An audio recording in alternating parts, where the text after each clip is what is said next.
Guys, today we're going to be talking to Bilal Khan.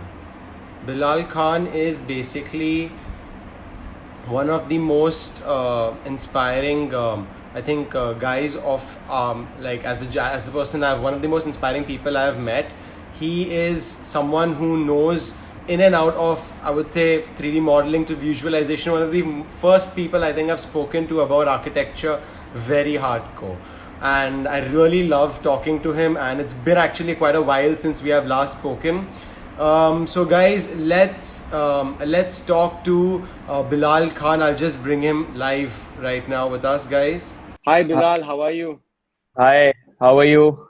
Good, good. Good to see you. Good to see you too, yaar. It's been so long. So, So basically, you know that this we're going to be talking about visualization in architecture and how you have actually gone through your journey and your process. I would like you to basically tell our people who are watching this, our viewers, what exactly did it take for you to become a 3D visualizer, as in such a high level, as well as what are the different works you're doing and what are your different styles. So we'll go through one question at a time, but you can just give a brief about yourself. Yes.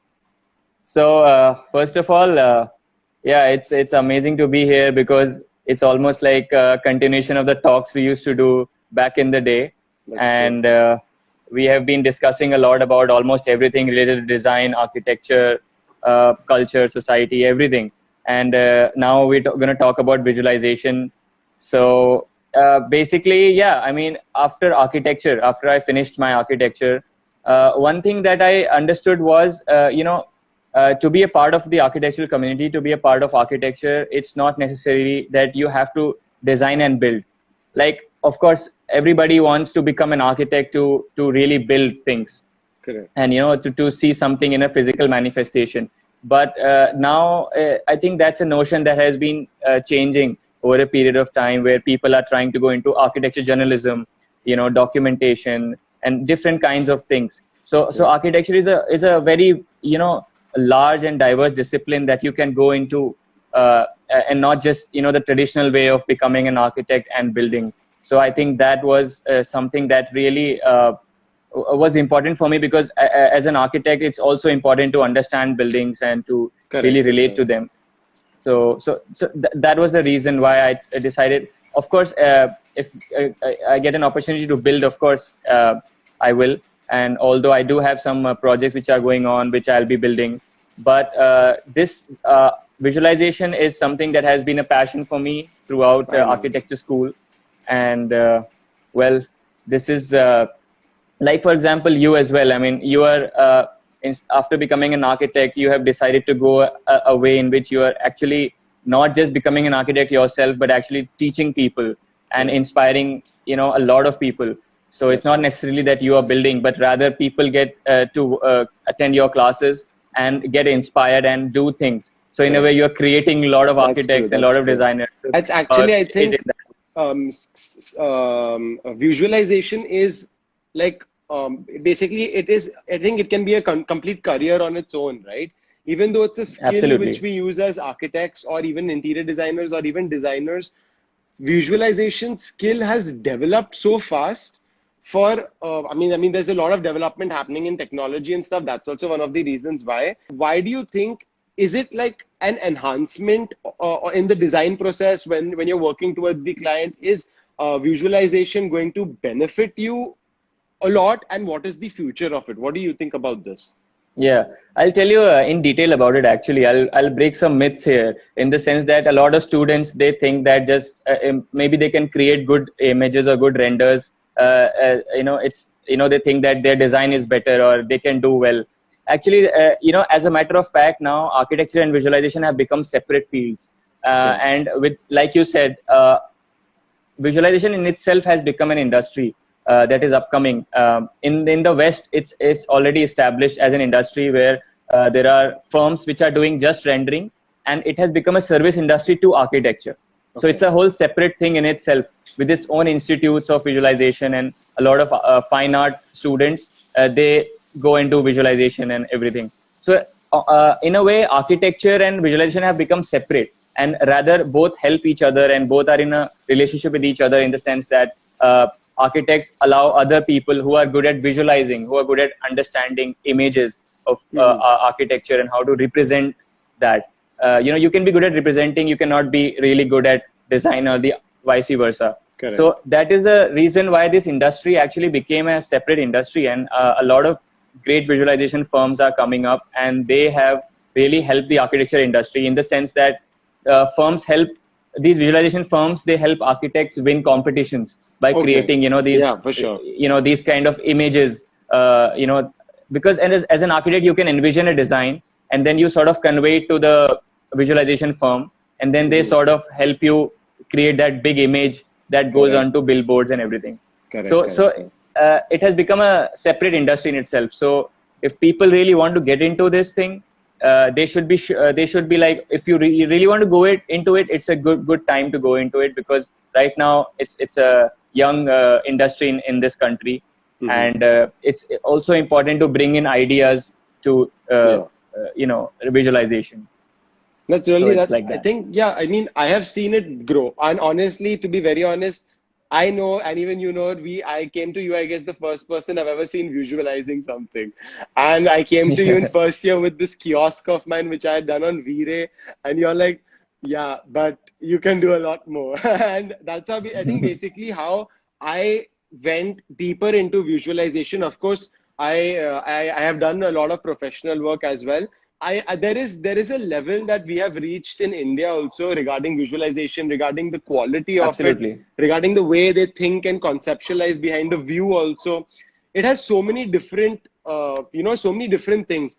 Could you specify a couple of things which you believe would be a very good trait for a person to have when he's trying to visualize, or something which would, be something which he would actually have different maybe than the rest, or something like that? Obviously, you have done so many projects, so you'd be able to.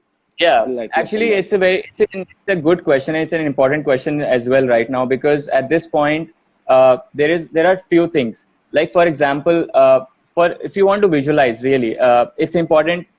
First thing is that I think is very important. There can be other opinions about it, but it's very important to be able to understand architecture and photography and all these things, because when you are visualizing for somebody, when you are, as a matter of fact, if you see the philosophy of my firm, we are saying that we are investigating, understanding, and documenting.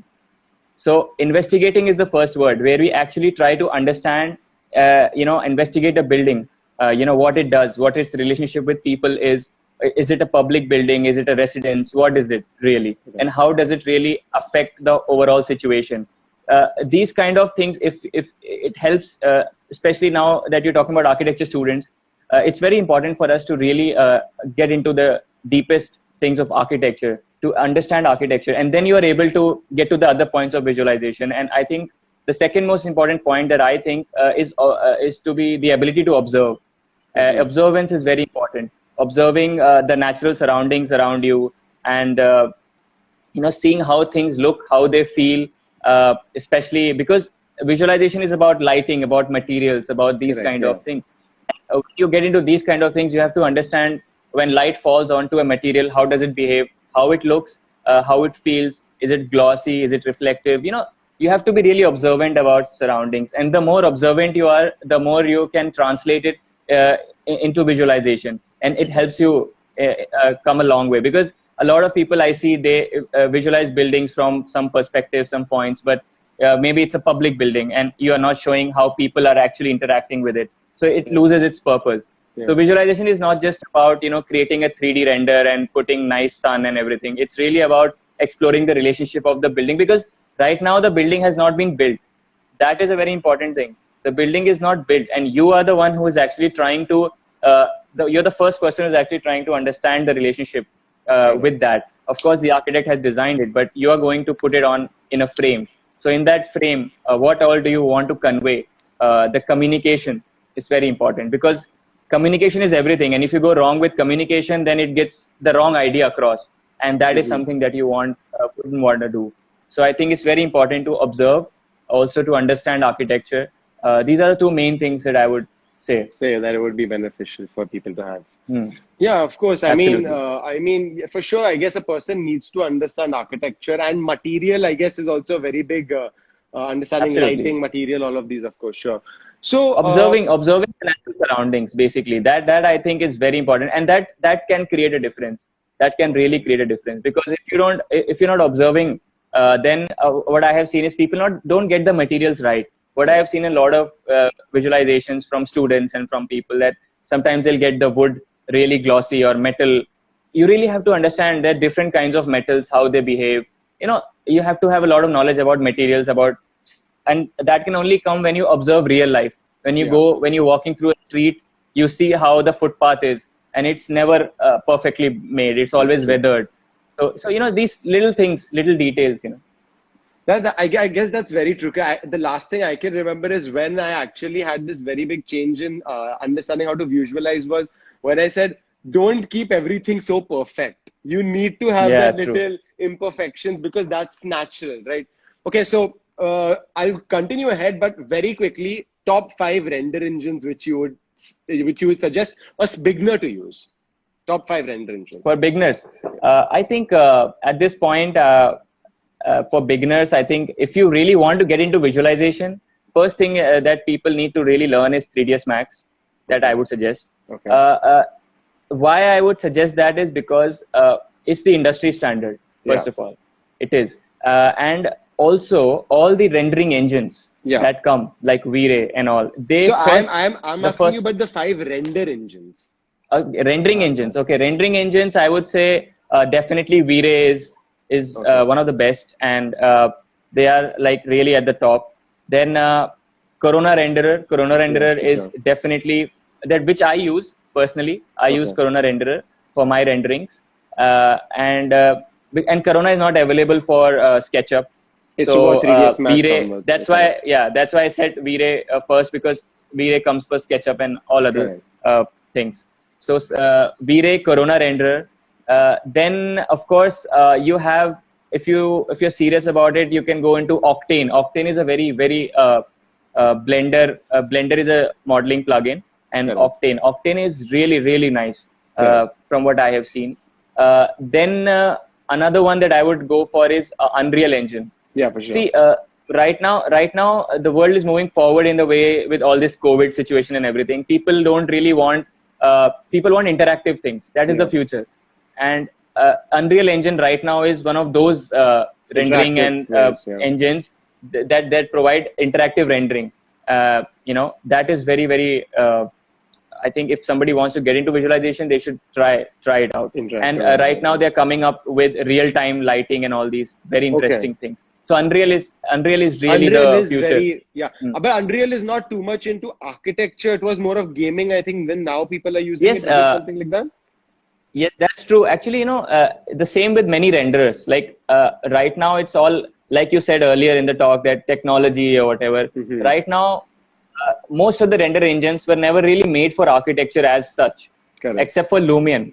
Yeah. Lumion was only one rendering, software which came just for architecture. Mm-hmm. But all these rendering engines were for products and for automobile industry and all these things. But architects really realized the possibility of these things, and they started to get architectural models and architectural things, and really the sort of merging of powers of these two things, that Yeah. really turned into a great situation for architectural visualization. For So sure. all For these sure. renders, V-Ray, Corona, Octane, Unreal, and if I'm Lumion, of course. Yeah. Lumion, actually, Lumion is also evolving as a software. It's good for beginners. It's good to really understand quickly Correct. where you Quite can easy. go with Very easy lighting. software to learn also. Yes, very easy. And although if somebody really wants to get serious about it, then of course you can move on. Yeah. But Lumion for a beginning is really important to understand, lighting, materials, all these kind of things. And I also think in a way, V-Ray, Corona and all is extremely good quality renders in the end of the day. Yes. But Yes. the depth of material editing is also extreme in that, right? They have lot of Extremely. different. But if you talk about Extremely. Lumion, it doesn't have that much of difference in the editing Yes. portion. But it's good to Yes. jump into, I think, rendering Definitely. field and then Definitely. move ahead. Yeah, for sure. So that's awesome. One thing which I Hmm. really want to talk about, and I don't think I have also spoken to you personally a lot about this, is your experience in Baus when you had gone to Uh, Germany, right? yes. So Hmm. can you give us a little on that as well? And was that any reason for you to become a 3D visualizer, or did you know it in before? Just enlighten us on that as well. Uh, well, not see over there.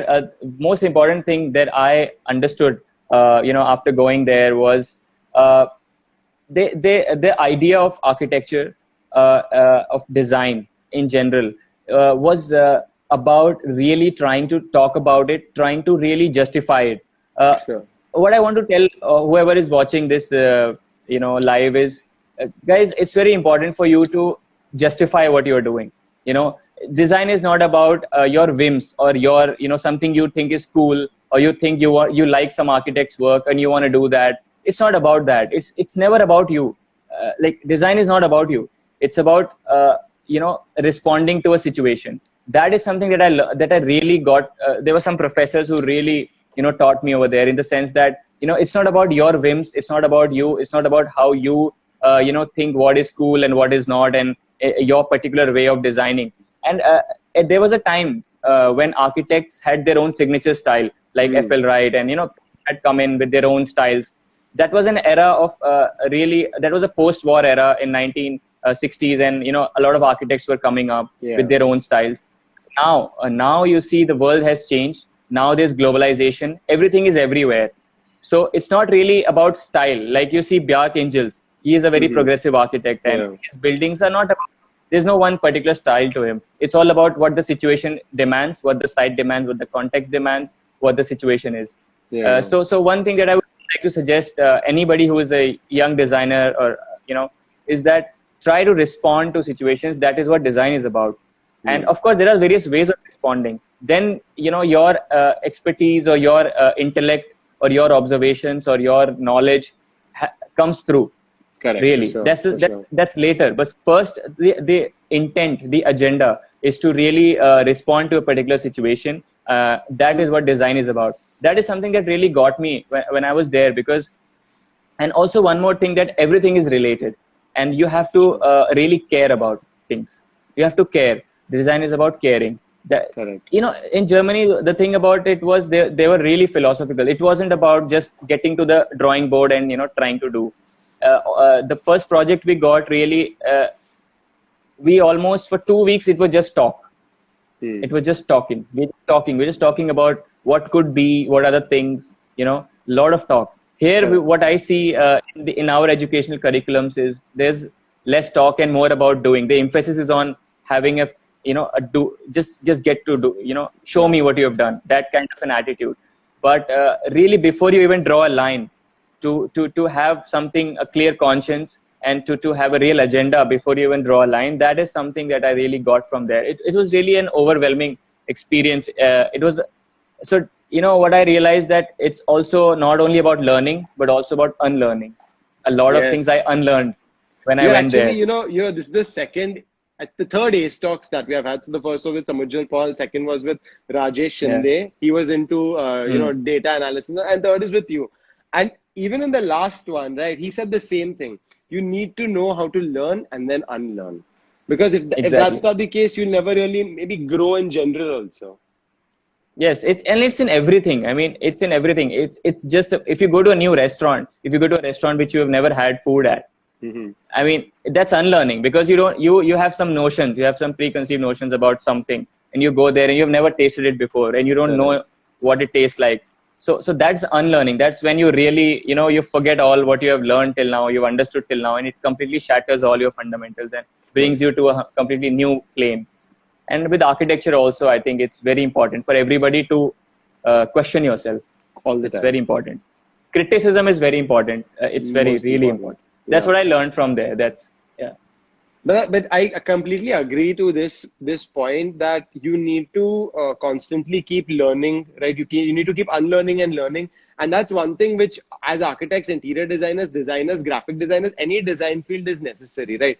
When we had a pencil, we need to use a pencil, and today we can use a pen, but on a tablet completely, and then next time it might just be some just I guess a free touch or something. I don't know what, but it's going to always keep developing. And if we are not ready to, blend with it, then no one's going to come to us with the Absolutely. old systems.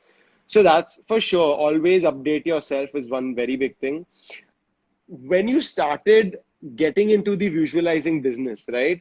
What were some of the Yeah. things which you think any person right now, because I have so many students who have learned with me, Lumion, they've learned V-Ray, they've learned all these softwares, and they have even Yeah. started getting clients. Obviously, they've started, getting a lot of school, college kids come up to get renders done. A lot of basic architects get renders done. Some of them are architects who have started, who just learned also. So that's also the case, Hmm. right? So what do you think would it take at least for the first 1 year or 1.5 year for a person to get set up into this business? What do you think about that? Well, I would say, see, the truth is that this industry is hardly anyone is aware. I'm talking about the clients right now. Nobody is really aware, except of course architectural firms and people who have exposure, and that's a very little number, percentage that are aware of what the visualization, the whole thing is about. People Yeah, really want quick images of. They just want to see how it looks. That's all. sure. So at this point, when somebody is starting into the industry, try to really. There's a struggle, of course. Even if you're starting an architectural firm, it's always there are disagreements with clients and things. So Yeah, at least in the first year, it's really important to establish communication in terms of educating the client. You try to show them something that they have not seen before. You try to send them reference images. You try to send them things that that are not really something that they have seen. And I'll tell you honestly, it's very easy because they have not seen anything anything, really. correct. So what I realized from working with this kind of a thing was people do really take it. If you show them something really good, if you show them something really nice, something they have not seen before, and you tell them, okay, you know what, this is what is out there in the world, and this is what we should do.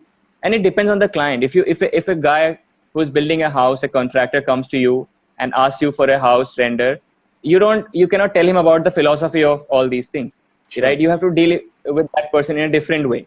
If an architect comes to you to visualize, then you can really have a dialogue. So Yeah. you have to really understand the type of client you are dealing with. It's really not about the quality of your work, especially because anybody can become good at this. But getting work and getting to do good work is not something. So in the That's first year, true. at least, it's important to establish communication. That is Yeah. the main point, rather than just trying to be, providing great renders and trying to show that you're Actually, the greatest. That's not the point. That's besides the point. In fact, that at least for the first 1 year, you should really work on your style correct. and trying to improve yourself. Because of course, there's no end to improvement, right? You can always keep on improving. But in the first years, it's establish client communication. Try to see what kind of clients you want to go for. For example, with me, like the kind of work that I want to do is with architects who really want something to deal with in terms of philosophy of their buildings, Yeah. how I can convey the essence of architecture. Sure. So I am really working with clients who really want to embody that kind of essence into their building. So it's a real hassle. We talk a lot and a lot of camera changes and a lot of things, but eventually it will help you later on. Yeah, of course. In the Because I first think, year. sorry, yeah. Hmm. No, go ahead. Sorry. Yeah, that's all. In the first year, it's really important to establish communication, understand the type of clients, because in India, of course, we are not an evolved country. We are not a first world country. Here, things will not be taken as you say. So it's important to build narratives around what you are doing.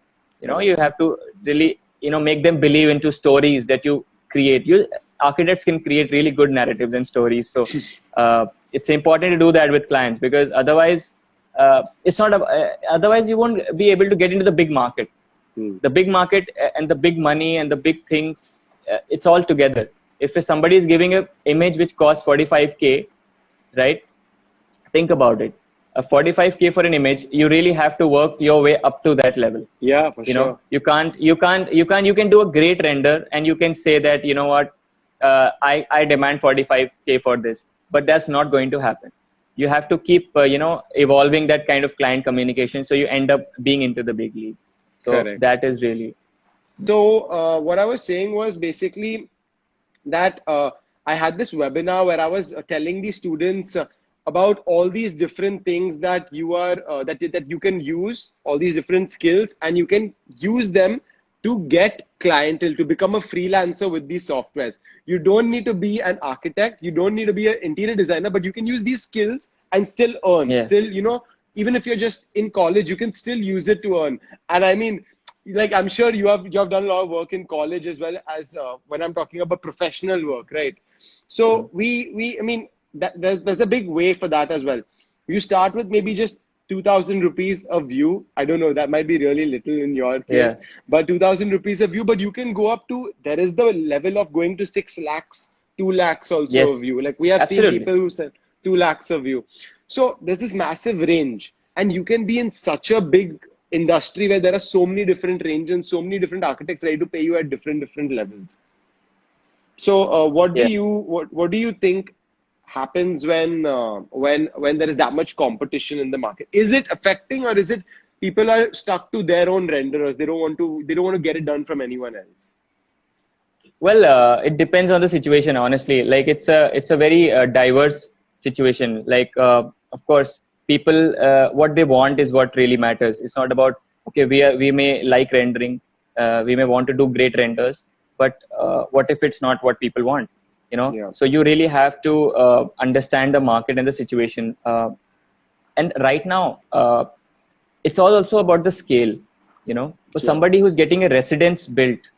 For somebody who's getting a residence built, he won't pay really that kind of money for because they are only getting it built, so they don't really want it. But for people who really want to market the images in terms of real estate builders, people who have big, clubhouses, it also depends on where the image is going to go. Is it going to go in newspapers? Is it going to go on websites? Is it going to go on marketing portals?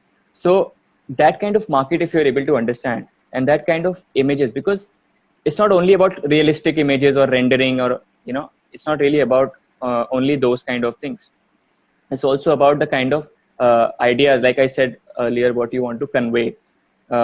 If you see these images which are for marketing purposes, like DLF, these kind of things, they are really elaborate and like really showy and flashy and glamorous in nature. So you really have to, if you want to climb that ladder, if you really want to understand, then you can start with, of course, everybody starts small. Everybody starts with small buildings and small renders. And if you really want to go into that market, you have to understand that.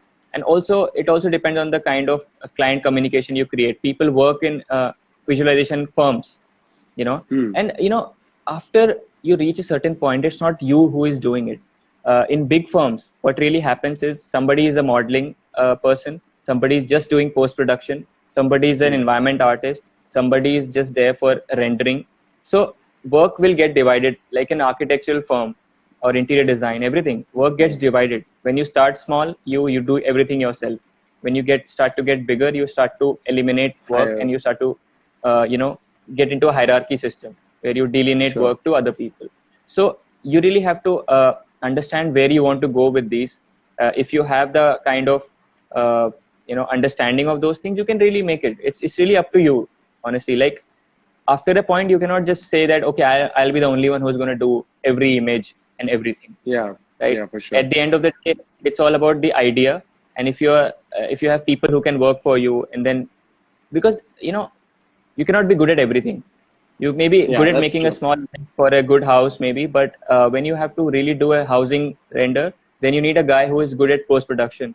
You need a guy who is good at, like, Photoshop, good at modeling, and so you need all these infrastructure. You need computers. You need all these things. So very good computers. Really good computers. Yeah. So to think about it, it's almost like establishing any other business. It's sure, of course, over definitely. a period of time growing. And some people stick to again, the example of a restaurant or a architecture firm. Some people want to make it small, a small studio of 10 people over the years. Some people make it 100 people firm. Yeah. So same with visualization, and it's going to happen in right now. If you see firms in our country, like Archetype 3D, it's a Mumbai-based firm. Then you have Impact 3D, that's in Ahmedabad. These people, they have a team of people, and a big team rather. who are good at what they do, and Yeah. eventually they also started small, and then they eventually start getting big work and grew. So it's like that. Of course, yeah. If you're giving that kind of a that at that rate, if you're charging, then that quality has to be there 100%. Yeah. So would you like to tell us about Enigma and what is your philosophy? Because I know that you have a philosophy which you work by. At least you're trying to grow in that, I guess. Or what Yeah. what would you like to say about Enigma, your brand, Yeah. your studio? So with Enigma, what we are trying to do is our philosophy is investigating, understanding, and documenting architecture. So a lot of architecture that it does not get built. A lot of architecture does not get built. A lot of architecture gets conceptualized in competitions in various places, on billboards and in magazines. A lot of it does not get built. What we want to do is we really want to document that architecture. Imagine over a period of time, we have buildings which have never been built, but they are Mm-hmm. still, we are trying to see what they could have been in that way. So that's the kind of work that we want to. We really want to document architecture. With also, we have a photography division. So before a building is being built and after a building is being built, we are in a relationship with architecture, in a dialogue with architecture. We are trying to understand it. We are trying to see what possibilities it can give. So that's the main philosophy. We are trying to really be with architecture and document it. And architecture Actually, is unbuilt. Yeah.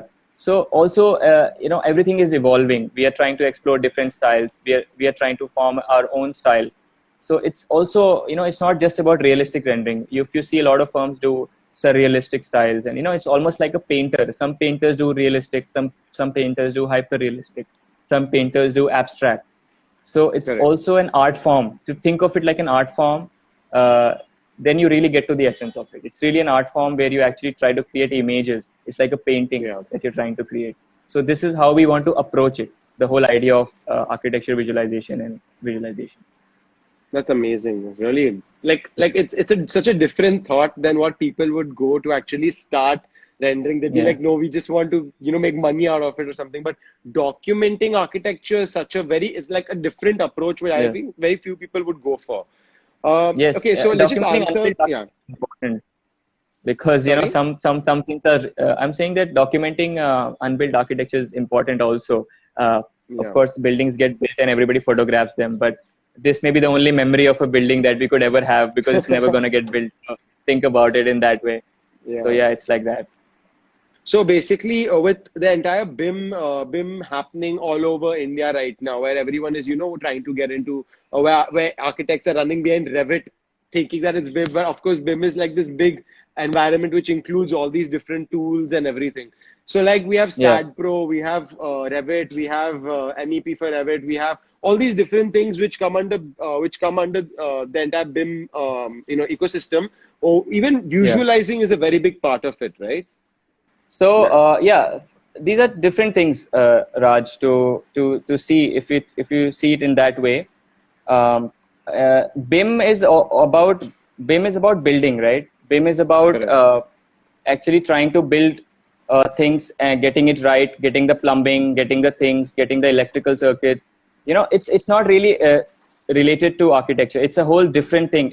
Because when big projects get built, you can't really, like how we make it in SketchUp or 3ds Max or whatever. It's not like that. Hundreds of people are involved, and you need all of these people to be on the same page at the same Sure. time, uh, right from the documentation to construction to all these things. So Mhm. it's very important to understand that the difference, the difference that exists between different fields, architecture and its different, subsidiary fields. It's really important because BIM is a whole different. BIM is in building information modeling, right? Yeah. And that kind of information, that's a lot of data. That's a lot of information. And Revit is such a powerful tool because people just do a Revit thing and they are just Revit people. That's the Correct. kind Correct. of jobs that are there. Just a Revit Completely into technician. that. Correct. So that's a very when 200 people are working on one project at the same time, and they need access to the documents, to the model, to the problems, to the issues, to talk to each other, and the level of control that people have, the level of access that people have, all these powerful things Revit allows. So Allows, it's for that. Yeah, it's very different from visualization, because visualization is just about the narrative, the visual but picture of visualization things. plays a role in BIM, in Of the BIM course. ecosystem, right? I guess if Uh, you can visualize the mistakes in the facades and in the exterior, you can actually solve them before yes. you actually Yes, construct the entire actually, building. it's real time, right? Like for example, there's a problem with the HVAC duct and your Yeah, electrical line. Revit will tell you. It will tell you that there's an issue here and you need to resolve it. So yeah, right from the coming of CAD as in computer aided design, the coming of CAD has really changed the whole way the architecture industry works. It's more correct. collaborative now. It's not like you Yeah, have to share printed drawings, and share, okay, this is it, then you resolve the issue, then you call up the person. It's not like that. Everybody's working on the same thing and on the everybody same can see it. project, correct. Exactly. And it's very, very important because a lot of money is involved, a lot of things are involved in big projects. So you cannot Sure, really afford to, have a lapse in communication, and you cannot wait really for things to happen. So it's correct, for like sure. it's like that. That's the whole idea of Revit. It's beautiful. I have had some experience in because where I used to work, we had big projects, and Revit really helped, because otherwise it would be just a manual discussion over everything. Yeah. So people who want to So, get into BIM, they should really think about it. It's a really great industry and tool, future to go. yeah.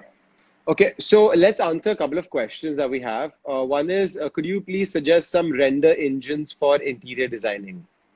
Good render engines for interior design, definitely V-Ray and Corona. Either V-Ray V-Ray or and Corona. Corona. Yeah. See, right now, like you asked me earlier also, right Yeah. now, and some people are also asking about different softwares. Every software in a way is on its own right now. With the advancement of technology, every software is good. Every software has capabilities. Of course, there are some levels of variations because Yeah. some have been taken up as industry standard softwares, so they are definitely much better than the other ones. But if you can stick to one, you get through it through and through, you learn it properly, and then you really work your way into that. People who Yeah. started V-Ray, uh, when V-Ray was very small, when V-Ray 1 or 2 came, Yeah. uh, they are still using V-Ray. And V-Ray is a powerful plugin. Some people who started with Corona, they are using Corona. It's every plugin is powerful enough to help you. You really need to choose one and really stick to it. It's And not you would like one suggest is better. Corona because that's what you use, right? But, or not Yes, I use necessarily. also. It's more user friendly as compared. Like obviously, V-Ray for me is still one of the best softwares for visualization. But Corona also, actually, Corona came and it really brought into some new features like interactive light mix, where you can just render one image and you can switch on the lights off and on in like real time. So that was one feature that Corona brought in, which was really new at Wow. that time. So that is why Yeah, of it course. became powerful. And V-Ray has got it now. Okay, So yeah. every software has its own, USP, and it's all about the designers what they want to stick to. I know people who produce better images in Octane renderer and Blender Hmm. as compared to Yeah. V-Ray 3D Max. So it's always about Wow. you, what you prefer, and also interface matters. Like Corona, the interface is much easier to handle as compared to V-Ray, because V-Ray is industry standard. It will give you so many real time things to deal with. If Yeah, you have to be really good at it to get the best out of it. So yeah, that's true. a lot of things. It's all about, it's competing. People are competing with each other. Like tomorrow, Lumion will come up with something new. With Then something new, Enscape yeah. will come and say, okay, something. So everybody So is doing their own. I know you're talking about Enscape. What would you say about Enscape? Because Enscape, I think Enscape, Twinmotion, and Lumion, they come somewhere along almost the similar category, right? When it comes to the way it works, the software.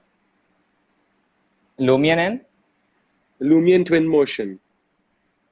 well, Twinmotion is still way behind Lumion, I would say, because Lumion has Really? really Okay. advanced itself in Of terms of course.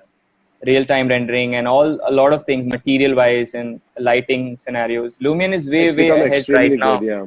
Yes, as compared to, especially with Lumion 10.3 coming and giving Yeah, displacement maps, amazing. it's a Yeah, whole, yeah, it's a whole different league now. And Twinmotion and Enscape are really, really far behind at this point. Yeah, yeah, for sure. Lumion Uh, actually really got into the game, and they really, got to a point where they focused Serious on with architecture. architecture. Yeah, and they really Definitely. worked towards that. And these Twinmotion, of course, they are free. That's a whole Hmm. different thing. Lumion is an expensive software, but Very there is a expensive, yeah. massive difference. There's a massive difference. Correct, correct. One more question we have over here is which softwares would you recommend for a student who just passed out from college? And is it important to learn all of them? So I think in a better way to answer this question would be what are the top four minimum softwares any architecture student would require? Maybe not for visualization, but generally speaking. Yeah, well, architecture students really need to get something that they can put their ideas. So, see, it depends on what kind of design you're really going for. If you're interested in Hmm. parametric modeling, in parametric design, you need to know Grasshopper, you need to know Rhino, you need to know these things. Otherwise, you cannot make these things in SketchUp, and you cannot make these things in other softwares, which so in that situation, your design becomes that the hindrance comes. You know for people who want to do very simple design and want to do a different kind of architecture, they don't really need to do buildings have been made without softwares, with softwares. I Yeah. mean, Zaha Hadid's buildings have been there since 1980s, 1990s, Hmm. throughout 2000s, and Yeah. they were the ones who actually developed Grasshopper and all these things to aid their Correct. design. So it's not really about the software. That's what I want to tell all architecture students, that you know just because you know good software won't make you a really good architect. Yeah. Because I have seen get kids getting excited about softwares. Of course, it is an exciting thing, but it's really about how you approach design, about philosophy, about Sure. other things. You can learn, of course, any software. If you're good at SketchUp and you can get your ideas across in just SketchUp, well, go for Hmm. it. Like good luck. If you can get your ideas across in Rhino and Grasshopper, go for it. But Yeah. since you've asked for a list, of course, then I would say a must know is SketchUp, definitely Rhinoceros. I think Rhino everybody should know, because Yeah. it's a very, very interesting software. It's based and those kind of things. So you really need to know that. Yeah. Okay, so I'll just ask you one more question is what is the scope of architecture jobs post pandemic? Post pandemic. Yeah. Well, I think it's interesting, because from what I am seeing right now, uh, people are looking for architects and designers who are capable of a lot of things, not just design. Sure. Uh, See, everybody has an opinion of design, and everybody thinks that they can design. But right now, the situation is different, and we really need to. We are going to build in a different way. We're going to build quickly. We're going to build with materials that are different, and everything is going to change, really, because of all the situations and the economics, and a lot of factors are involved. So an understanding of all these things, and an intelligence of knowledge of materials, of how to quickly build structures, and understanding of economics, how to use, not just thinking of crazy things and doing it. These are the kind of people that really people are looking for, and architects who are really sensitive to things, to situations. If you can prove that, if you can show that, not just have ideas, rather have the ability to be able to manage situations. I Sure. think those are the kind of, and of course, man, there's never a situation where there's a lack of jobs, that people say that there's a lack of jobs. There's never a lack of jobs, honestly, Sure. from my experience. uh, I think you must have heard, and everybody must have heard, that architecture industry में अभी काम नहीं है, अभी down चल रही है. I have been hearing this for 10 years now, Yeah. and it's not like that, really. I mean, people who want to do things, they do. People Correct. who want to hire, they will hire people. In fact, during lockdown, some of my friends actually did give interviews, and you know uh, they got hired. And it's all about what you're looking for, and what your skill set is, what your expertise is. It depends on what the other person sees in you. All those things are there. Just a lot of people with very less skills. A lot of what happened was, in my firm where I was working, a lot of people came, young people, interns, and they had they just knew AutoCAD because, of course, AutoCAD everybody knows, right? Yeah, sure. So AutoCAD they knew, and Photoshop to an extent, right? But in a way, the opportunity is lessened for them, because somebody who comes up with, who's an enthusiast of understanding and a lot of other things, they came in and they were better. And in that situation, you cannot complain that your jobs are not there and things are not there. So you have to be really of course, there in the 70s and 80s there were very less architecture schools, and today there are almost hundreds of architecture schools. So of course the competition is more. So to acknowledge that, to address that, those things are also there. So a lot of factors are there, not just like these questions are not very simple to answer, in the sense that are there jobs? Of course there are jobs all over the world. Of course there are jobs, and it's about what you can do. Yeah, for sure. And also, there are with the emergence of so much of online platforms which are allowing freelancers to get jobs. I have told so many people, I don't know whether this makes sense, but when you know architecture, right? Architecture is what? I guess architecture is like this big spectrum with multiple skills involved in it. So, like a bulk of skills, and that backpack is basically called architecture. It might be design, absolutely. and it might be visualization. That's a good way to describe it. Yeah. Yeah. No, so so many skills. Now I tell people very simple, okay? Take each and every skill and put it online. Say, I know, okay, I can do this with this, I can do this with this, I can do this with this. Now you have not focused yourself on architecture. Your ego has been broken that I am an architect, I'll only design buildings. But now it's I am an architect, I'll design whatever I want to. And anything and everything. And I can do it. So there's always jobs. That is one very important thing. There is always jobs. There's never a lack of jobs. Also, one interesting thing that I would like to share is that a lot of people say that in India, clients don't listen, clients don't understand. I want to do this kind of thing, and they don't understand. How will I do? And you end up making something that you don't like. Sure. Actually, that's not the case. A lot of things that we are not taught in architecture school is communication. Like, we are taught juries. Okay, a juror will come and will explain the design, and that's all. But in reality, to deal with clients, it's something that's a skill that you can be a greatest designer in the world. If you don't know how to talk to clients, you're a waste, because to approach a client and to tell them what like when iPhone came, right? People didn't even need it really. Like before that, people were living, and when it came, it didn't need. You have to really convince them that what they want, and all these kind of things. There are a lot of things. As an architect, design is 10%. What I have realized in 5 years of practice and all these things, that it's just 10%. I mean, design. Everybody thinks that your mom can be a designer. I mean, that's not a thing really. It's more about how to get things done. To be able to convince the client, to be able to not really convince also. It's also about understanding, them. Some clients come to us and they say, we want a building made in classical. And of course, nobody wants to build in classical in today's modern age, and, all these things.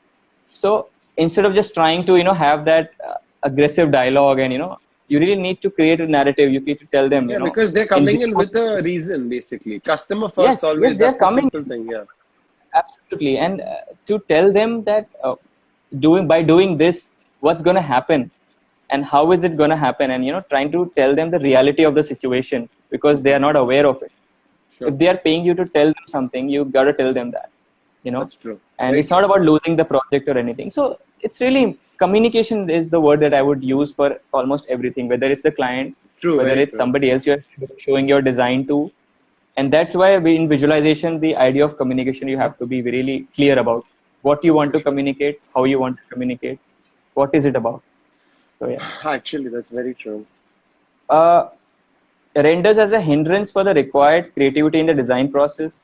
Well, it's about your priority, honestly. I mean, as a designer, what are you giving priority to? Are you trying to make your render look nice, or are you really focusing on what you're going to design, or are you being really creative about the design? It's about that. If you are being able to do both, great. But I think prioritize design first, because Sure. people can sketch things and explain it to people. Render, of course, for somebody who's fascinated with renders, who likes renders. See, first of all, you're an architect, you're a designer. Your thing is about design. Like I said in the beginning of this thing, that architecture and visualization industries have become separated now. Correct. Architects are focusing on design. They are not focusing on rendering.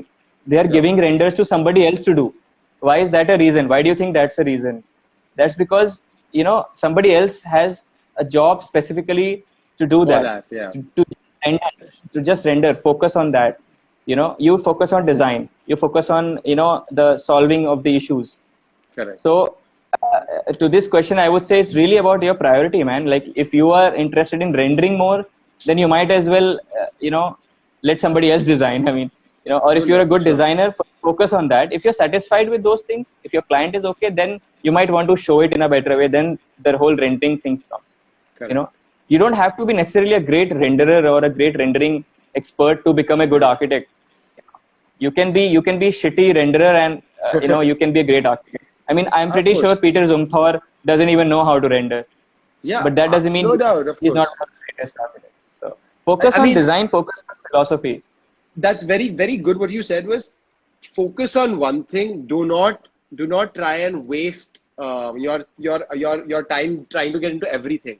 One thing, focus on, build communication and grow your clientele, and you'll be good to go, right? I guess that's like, if we sum it up to how to actually develop into this or any business for that sake. A question: does it really matter from which college an architect is graduating, but he has good skills? Well, it doesn't really matter. I mean, nothing really matters, honestly. Actually, what matters is how much you care about things. If you are a good designer, you will care about it, and eventually people will notice that. Sure. It's not how many which architects in India. Like one of the great architects whom I consider one of the great architects, like Bijoy Jain and all these people, you would never know where they graduated from, what they did. Sure. You would only know them by their works. Actually. And this is the only way to become an architect, is to do good architecture. Today's session actually went the real distance today, because we had to cover so many different things in 3D visualization. We got cut off due to the time limit on Instagram's live, which is an hour. We spoke for more than an hour to show that there is so much that we can actually go ahead and speak with. As we spoke to Bilal Khan right now, we will definitely get him on a platform with us. We'll see what we can do with him, different kinds of workshops. This is why we are doing ACE Talks, to grow the knowledge of architecture and skill-based learning environment all over this entire spectrum. From architectural photography to 3D rendering, being an architect, being an interior designer, how can you do well in this particular field? How can you grow in this field? We will get Bilal Khan and a lot of more talented people to actually come up and share their experiences with you through webinars, workshops, courses, and we'll do that for you guys as well. Well, I think I will shut this down. I don't know how many of y'all were here in the past live sessions, but I guess we have answered a lot of questions. Any other questions anyone has regarding 3D visualization, you can leave it with us. You can also go and check out Bilal Khan's profile. That is Enigma Studio is his handle. You can go and check that out I'll be leaving that in the story as well.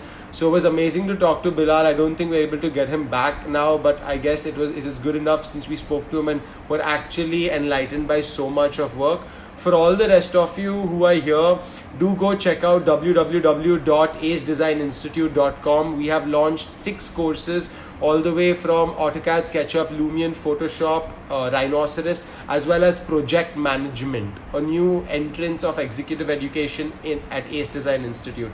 So thank you guys for watching this Ace Talks, and I will see you guys in another session. Take care guys, and all the best.